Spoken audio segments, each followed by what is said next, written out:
I don't usually go direct to camera like this, but I've been doing so much typing and texting over the past few days or weeks or whatever it is, that I just thought, hey, maybe a video is easier.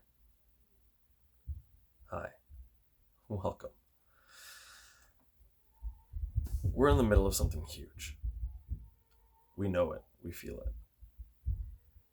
And I think I'm talking to a specific group of people, because for a lot of us, this isn't the first time that we're speaking up, that we're protesting, that we're writing, that we're feeling the need to respond, to push back. I mean, certainly generationally, this has been happening for years, tens and hundreds of years. But even since 1992, it feels like it's been on a repetitive cycle, and the gaps are getting closer and closer together.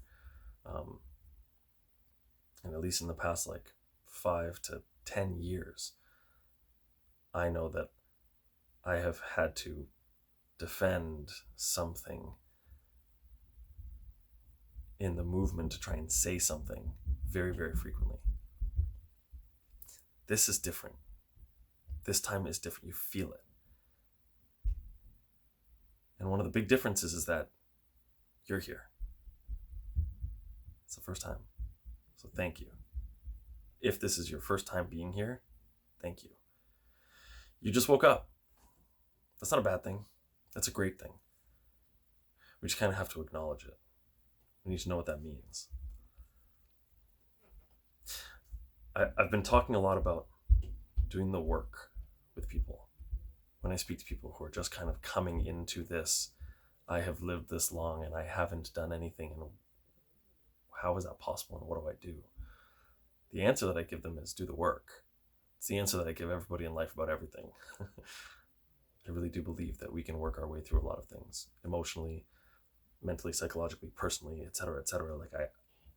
I just think that you have to work on you. But I want to talk about what the work is, because I feel like I'm hearing and seeing a disconnect, and it bears mentioning for me. So hear me.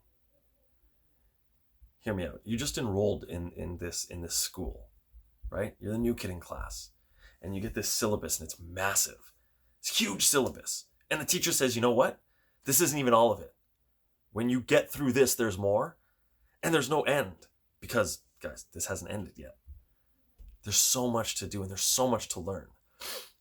And you skim through it. You're like, wow, there are things that I didn't know about. You start watching 13th, and you think that's amazing before someone goes, well, it came out 4 years ago. And you go, oh my God, I didn't know that. That's okay.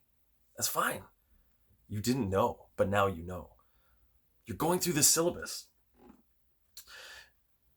And for the first few days, you're going hard, and you're posting and reposting, and you're donating, and you're going down to the protest, and you're meeting people that may look like you, that are there for the first time too, and you're saying, I see you, and they're saying they see you too, and that's fantastic. And there are other people at that protest that see you there, and they give you a pass because they need you there. They want you there. And so they go, good to see you, good to see you, good to see you, do the work. And you get it in your head that you're doing the work. I'm posting, I'm doing the work. I'm reposting, I'm doing the work. I'm reading the memes and the infographics and the articles, and I'm doing the work. Well, that's part of the work. And at some point, and this is one of the things I'm seeing, and this is what I want to address right now. At some point, you look over at somebody who looks like you. You look over and you go, huh, I can't see them doing the work. So you call them out. That's what you're used to, right? You're used to expecting people to show their work. That's the social structure that has been in place for this long. That is privilege. The privilege in this case, in that moment, is the audacity to say, I'm doing it. Show me that you are too. It feels very reasonable. I get it. I live with different types of privilege as well. I do it too. I do the work. We all have the work to do. We're just on different pages of the syllabus. And so you kind of say to this person, you say, oh, you should be this, or why aren't you that? Or how are you going to atone for this, or make amends for that? And you think you deserve a reply because the work. And you do it publicly, right? Because that's the world that you've existed in. It's this whole life of accolades, of recognition, of calling out someone's work. And calling out someone's lack of work points to the work that you've done, right? But here's the miss. That's not the work. The posts, the articles that are going around, the memes, the infographics, the donations even. And the donations are huge. Donate. Bail funds. Not to get off track. Donate. That's not the work. That's the PR of it. Does that make sense? That's the PR of it. That is us placing the work on a platform to rally peers, to rally allies, to get people to see this, to make sure that the voices cannot be ignored. That's the PR of it. It's swaying public opinion. Does that make sense? The work is different. The work is quiet. The work happens at home. It happens while you're driving in your car. It happens while you're out in the world and you confront something that punctures you, that gets you, that hurts you, that confuses you, that raises your ire, that fractures your fragility. And in that micro moment, you get to do the hard work. You get to do the dismantling. You get to do the introspective work. You get to look at yourself and say, where am I actually in all this? Because the posts have a news cycle, and we're almost at the end of it. People are already going back to posting about normal life. And we need balance. I'm not saying don't post about your normal life. We need balance. But if we're getting true balance, this is a part of it. It's all a part of it. This work is reading the books by yourself, right? And using what you're learning in those books to put your privilege under the lens. The work is finding people who look like you and have lived like you and sitting around a table and talking about whiteness, privilege, fragility, guilt. What do they mean? Are these just words that were put together to hurt you? Maybe there's more to it. You know there's more to it because you're here, right? You woke up, you're already starting to do the work. And I'm talking about this, I'm saying this out loud because I want to make sure that people are holding themselves accountable to what that work is. I don't care if people are holding each other accountable to what the work is. I actually truly believe that if you are able to hold yourself accountable to what the work is, that will change your narrative, which will change the narrative in other people. It will force the narrative to change in other people because they won't have an ally in the mess of it. They won't have an ally in the exercise of privilege, in the exercise of fragility. They won't. They will be on an island by themselves. That's not where they want to be. That's not where you want to be. We want to be together. We know that. Examining the ways that you benefit from remaining a part of a silent system. You didn't build the system. You didn't make the system. But you benefit from it. A good friend once, talked about it as a pool, and I will totally ruin his beautiful, brilliant metaphor, but he's like, you didn't make the pool, but you swim in it. You swim in it every day. You have a pool pass. You have a pass. And so at some point you do have to reckon with that. And that point, for me, is now. For me, it was, let's just say that point is now. You use the pool. You're using the pool. The work is you. It's addressing you and learning how to grow, how to engage compassion and empathy and perspective, and how to change the lens through which you've been looking at things. It's like you just got to the party. Don't change the music. Listen. Find your rhythm. This syllabus is long. There's a lot to it. There's a lot of chapters. It's not going to be fun. And if there's a moment that you're reaching beyond your sphere, if you're addressing things that are not on the chapter that you're on with somebody to challenge or to shame or to accuse or to impugn, I just ask you to take a beat and check out what chapter you're on. Is that where you're at? You don't need to be bulletproof. I'm not saying don't call out racism. Sorry, I just want to be really clear about this. I'm not saying don't call out racism or racist acts. I'm not saying don't address the system at play. But I am saying your backyard's a mess. Start tending to your backyard. Tend to your backyard with 99% of your time. And use that 1% to look around and see how everyone else is doing. Because if the work is about education, and the work is about beginning to remove the lens through which you've been seeing things and figure out a new lens to put on it, it's going to allow you to see other people as whole individuals, which is how we're asking to be able to show up in the world. I want to show up as my full self. I don't want that compromised or sacrificed. And so if you're beginning to do that work in your own backyard, then when you look in other people's backyards, it's not about challenging or accusing or shaming. It's about lifting them up. It's about offering tools of education, sharing, co-discovering. This needs allies. And allies need each other. But allies need education. Because there's a system at play. You feel me? There's a system. It's not a person. It's not a group of organized people.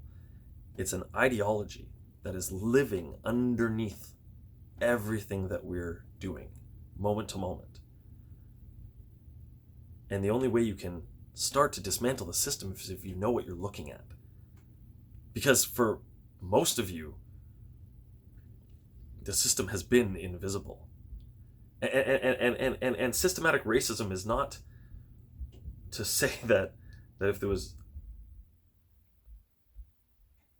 that if nobody was racist, it would go away. It's to say that there is a thing that is currently living in the world that even if there is nobody around who was different than anybody else, there would still be a disproportionate infringement upon a certain group. This system expands beyond an anti-black sentiment, right? We say BIPOC. If you are a woman and you have been the victim of hate or contempt or dismissal through the patriarchy, this is the system at play,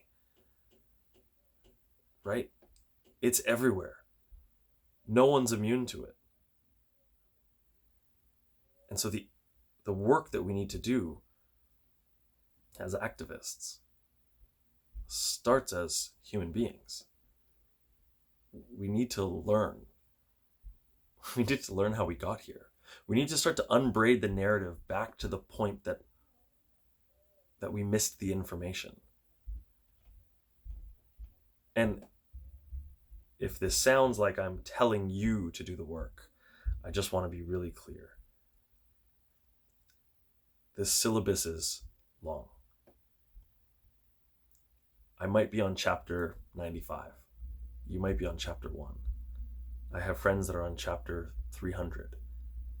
I don't know how many chapters there are. That makes sense? We just have work to do together. We know that you can fight. We know that you will fight. You woke up, right? We see you. And so there's something else about this work. And actually, a good friend of mine just did a post, an IG Live TV, that I thought was very special, because he allowed you to see him working through something, which not a lot of people are willing to do, and not a lot of people are smart enough to do, quite frankly. He is white. He is a member of the LGBTQ community. He lives in the United States. He went to a protest, and he was confronted by somebody, a black man, who said, "You're not ready to be here. You don't belong at this protest." And in that moment, it triggered everything in him. How could it not? You're out here doing your best. You're doing your best, right? You believe, you have friends that you're speaking to, you make the sign, you show up to a day at the protest, and you're saying, my voice is among a chorus of voices, and I want it to matter with yours because your lives matter. It sounds right. I think that's great. And in that moment, when this man confronted him, instantly it triggered his white fragility, which was, if you don't want me here, I can leave. Or if I'm not welcome, this isn't for me. And he wasn't mad. He was hurt. Again, how could you not be? It hurts to not be included. It hurts to not be let into the party. But that's not what the guy was saying. The guy was alluding to something more difficult. And my friend, after moments of reflection, picked up on this and ran with it. And this is what I think is beautiful, is that he understood that in that moment, what the gentleman was alluding to was, this costs you nothing. Making the sign, raising the fist, chanting, no justice, no peace, no justice, no peace, over and over, costs you nothing. Because there's somebody next to you who might have to take a bullet. Right now, they're rubber bullets. They haven't always been. They may not be for long. Is that where you're at? I don't ask that as a challenge. I ask that as a question that you should ask yourself. What are you risking to be here? Because a lot of people who've been in the middle of it have been risking things from the moment they realized how they were seen. Again, it's not a challenge. I'm not saying, what are you willing to be? Will you get shot? It's not that. It's, do you understand the stakes involved? How uncomfortable are you willing to be in your day-to-day life in order to do this work? Knowing that you're going to find things in you that you might not know are there. You are going to discover that when push comes to shove, you do perpetuate racist ideologies. You do. There's kind of no way around that. See it, own it, admit it, and then do something. If today is your first day at school, no one expects you to be the valedictorian, but you can be. That's where we can get to. That's where everyone can get to. And part of the work will be looking back on your past and saying, what have I done? What have I not done? What have I said and what have I not said? And what were the times that I was supposed to stand up and say something and just didn't? Because my comfort, my illusion of safety, was more important or I valued more than the person on the other side? What are those moments? That's going to be a part of the work. You can go back to those people if you want. You don't have to. They may not want you to, because it hurts. But inside you, that narrative has to change. And it will. There's somebody that I truly feel people should be following. Janiyah the Future has brilliant things to say. I will be linking them on my page as frequently as they say things that absolutely blow my mind, which seems to be every time they speak. But they speak about the narrative. And this is something that I believe in. I'm an artist and a writer, and the idea of narrative has always fascinated me, because I truly believe that the story we have told ourselves is the story that we breathe life into and manifest to be true. I do. If you've grown up telling yourself that something is one way for your entire life, that's what you're going to see. That's the world that you're going to see. So how do you rewrite that narrative? I know it sounds insane that I'm going to say it again. You do the work.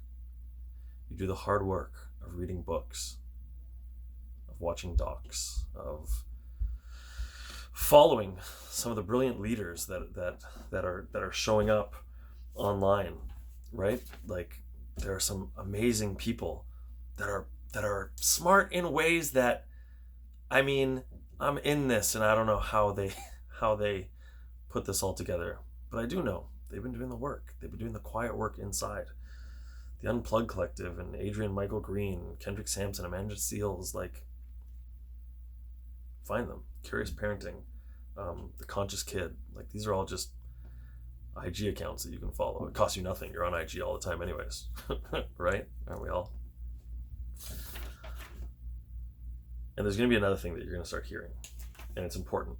And I beg you to find someone smarter than me to talk to you about it.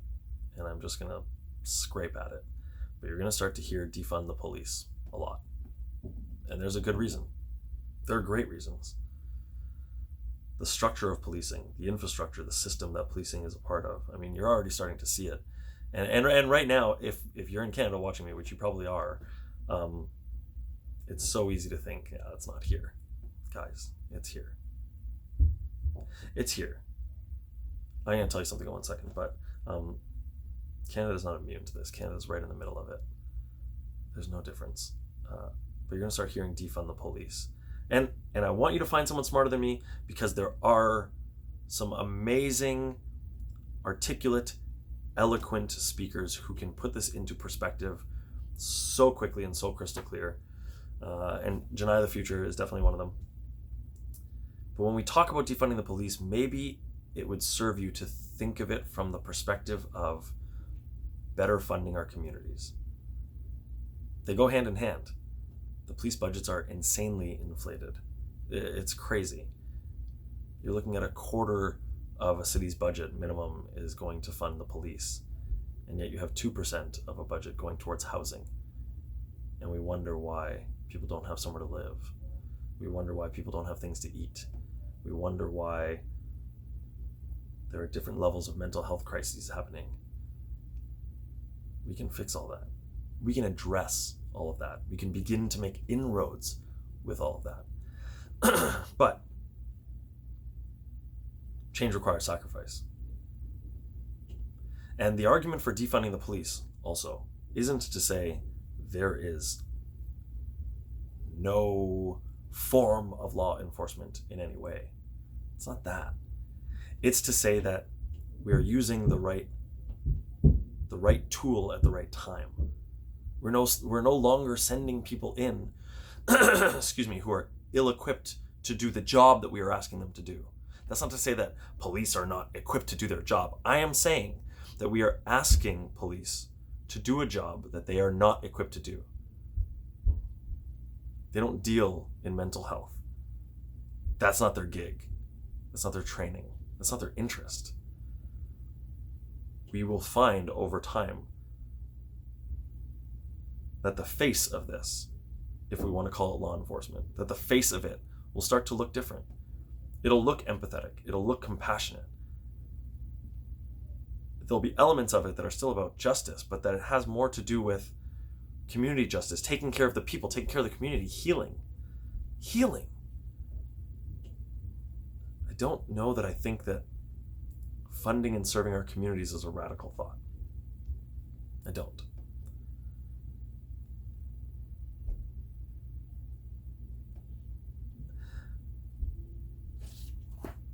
The police don't work for everybody. I know that people hear that, and some people have one reaction, some people have another. That's fine. I can only talk about myself. I'm 38. I show up in the world as black. I'm mixed race. I have nothing to be afraid of. I've been followed. I've been stopped. I've been questioned. I've had guns pulled on me by police. This is in Canada. And I don't often talk about this because up until now, no one's listening. In Vancouver, there have been protests. I didn't go to the first protest. I drove down. I sat in my car. I watched the police walk by with their gear. I saw some amazing protesters walk by with signs, and I was so overwhelmed with emotion that I immediately started crying. Excuse me. And decided I need to go home. That wasn't my place to be. It didn't feel right. It didn't feel safe. It just didn't. The second time, I thought about going. I have a niece who's been leading the resistance in Vancouver, and it's amazing to watch. And she got up on stage, and I didn't go. And I got a phone call. She was concerned. She thought she was in a bit of danger, and I said, I'll be there. And I drove down. And I parked 2 blocks from a protest. And I got out of my car. I have a car seat in my car, just to paint a nice picture. And I walked 12 feet to the corner, holding my phone.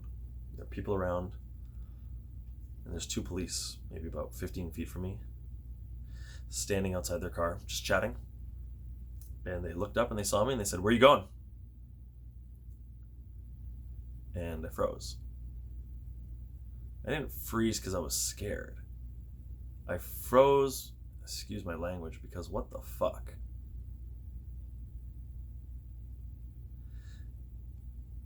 It might not resonate with everybody, but they didn't ask everybody that question. The white dude who parked across the street from me, who put on what looked like an old gas mask and walked past me a moment before, they didn't say anything to him. They didn't accost me. They didn't follow me. They weren't accusing. They weren't challenging. They were just asking. They were asking a stupid question. There was a protest 2 blocks over that I was standing at the corner of, and to ask where I'm going seems a little, you probably know, but that's not the point. Why was that your business? Why was that a place that you can go with me? Why was that a place that you can go with me? How often have you been out somewhere where the police just randomly popped over to ask you where you were going? Because that's happened to me a lot. And that's a micro. It's the smallest thing. And I'm not saying those 2 individuals were bad or good. I don't know them. Doug and Mike, I don't know. Who are they? We're not friends. But they're on the inside of an institution that is completely overrun by the system of oppression. And so that question to them was normal, because I appear the way I appear, and that guy who walked by me appears the way he appeared. And we have different rules. there's a different social contract between the two of us.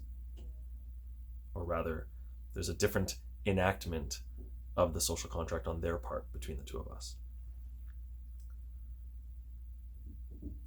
The argument of defunding the police is big.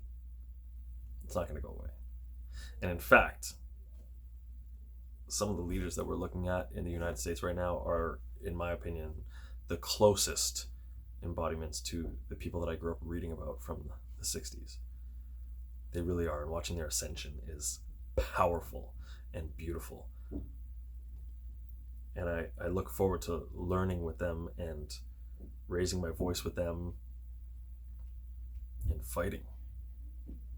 And I look forward to every single one of the allies who have been posting and reposting and donating and marching. I look forward to you standing side by side and raising your voice, because you're being heard. This is the thing about privilege, right? It's actually not going to go away anytime soon. Let's just throw that out there. It's not.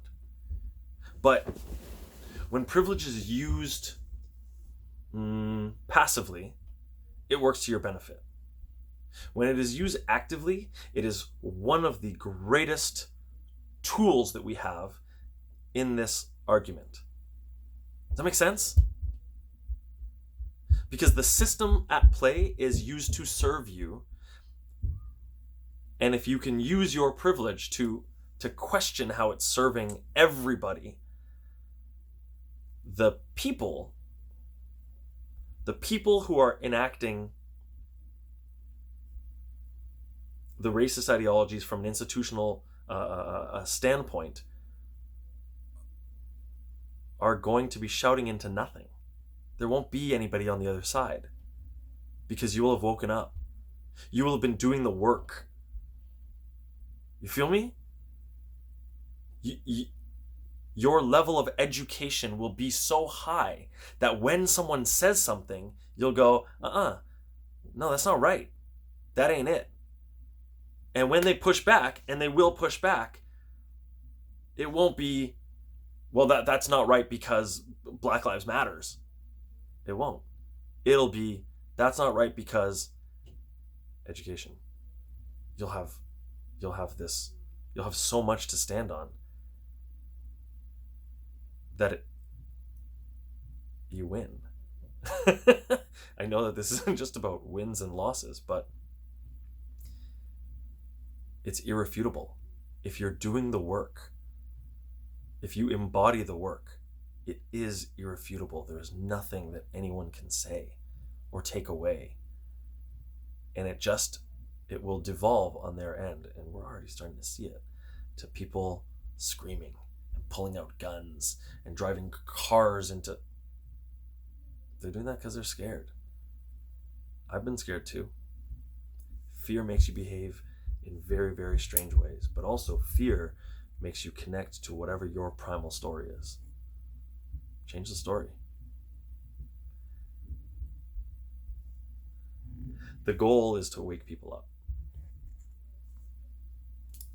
And I think this is the point of this at 33 minutes. I'm sorry, I talk a lot, and I'm not very good at brevity. The goal is to wake people up, right? And so the point in me talking about the work and identifying that the posts are PR and that education is the work, that is the settling. And education isn't just reading the books, but applying the book to who you are and figuring out who you can be and how it all has been working in you. Hearing things when they come up, noticing your fragility when it's saying, this is making me mad and I don't want this, or I'm sad and I'm hurt and I'm gonna lash out, or I'm gonna accuse back, or I'm gonna reverse this and make you the offender and me the victim. All of that stuff is the work. It's messy. It's just gonna keep showing up. And so if the goal is to wake others up, there's an inherent problem in looking in other people's backyard and shaming them and accusing them and challenging them, because they haven't reckoned with their fragility yet. And so it's just going to get their back up. It's causing, everyone's holding their fragility here and their privilege is here. and their education and their heart live in here. And you attack them and you hit the fragility and it breaks and they put that there and it becomes their suit of armor and then they're out. They just peace out. They're like, I don't need this. Because you know what has been easy? Not saying shit. For generations, not saying shit has been the easiest thing. So if you want to fight me, I'm out. Well, I don't want to fight you. I want you to come and sit on the same side of the table as me. I want to figure out what chapter you're on, and I want to start at the first word, and I want to go through it with you. If we can figure that out, that's the goal. Bring them. Bring everyone. There's enough space in my pool for everyone. There's enough space at the party. But we have to figure out what page of the syllabus they're starting on, what chapter they're starting on, and start there. Not everyone's in the same place. And so if you just got to the party and you're looking at the person next to you, I want you to stop. I want you to put your eyes on your own paper. And I want when you find something in your paper that punctures you, that affects you, that changes you, to look to them and say like, hey, can I share this with you? I don't know if you've seen this before. Not why aren't you? Why haven't you? You should. Does that make sense? We can be better at this. We can be better at building allies. Because here's the thing. You just woke up. I said at the beginning, that's not a bad thing. It's great. We just have to acknowledge it. Own it. You just woke up. It didn't happen by somebody bowling you over. There was a moment for you that you could hear. There was a moment for you that you could see, that you went, oh, fuck. This is me. I can't live like this. And there's a level of empathy that is required to get there. It means that if you just woke up, this thing that I am proposing is something that someone did for you. Does that make sense?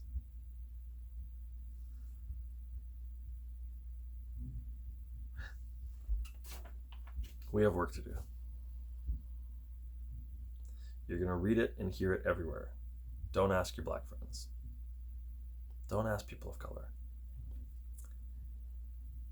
We've left breadcrumbs for you. There are breadcrumbs everywhere. We've been writing about this, posting about this, talking about it, recording it, leaving it in public places for years. It's how I learned about it, and I'm in it. I started with the books. Now we have podcasts. You don't even have to read, just listen. The breadcrumbs are there.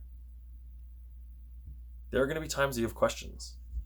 If you have someone in your life that you can ask a question to, a hard question to, who has space for that, emotional space for that, where you're not saying, please do emotional work for me, they might invite you in. They might look and go, last time I saw you, you were on chapter 1, and all of a sudden you're on chapter 12. Okay, let's talk. I have space for those people. I do.